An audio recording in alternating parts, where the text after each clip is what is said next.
अपने से बड़ों का अभिवादन करने के लिए चरण छूने की परंपरा सदियों से रही है।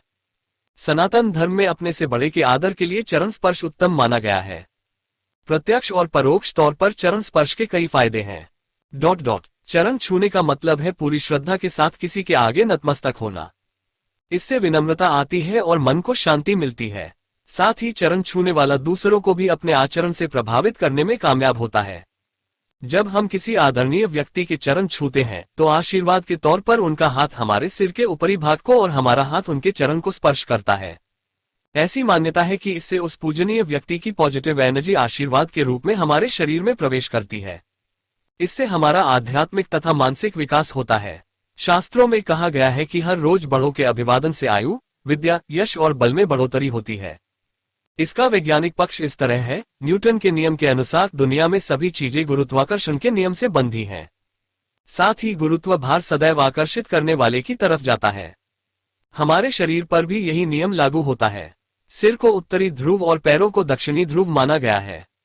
इसका मतलब ये हुआ कि गुरुत्व ऊर्जा या चुंबकीय ऊर्जा हमेशा उत्तरी ध्रुव से प्रवेश कर दक्षिणी ध्रुव की ओर प्रवाहित होकर अपना चक्र पूरा करती है।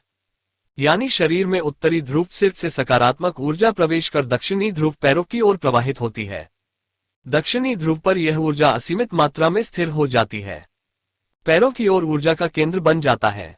पैरों से हाथों द्वारा इस ऊर्जा के ग्रहण करने को ही हम चरण स्पर्श कहते हैं। चरण स्पर्श और चरण वंदना भारतीय संस्कृति में सभ्यता और सदाचार का प्रतीक है। माना जाता है कि पैर के अंगूठे से भी शक्ति का संचार होता है।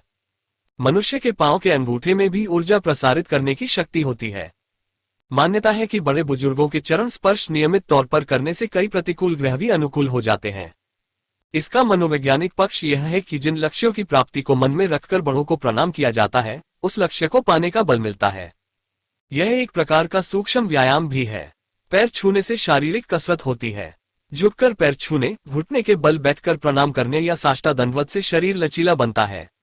आगे की ओर झुकने से सिर में रक्त प्रवाह बढ़ता है, जो सेहत के लिए फायदेमंद है। प्रणाम करने का एक फायदा यह है कि इससे हमारा अहंकार कम होता है।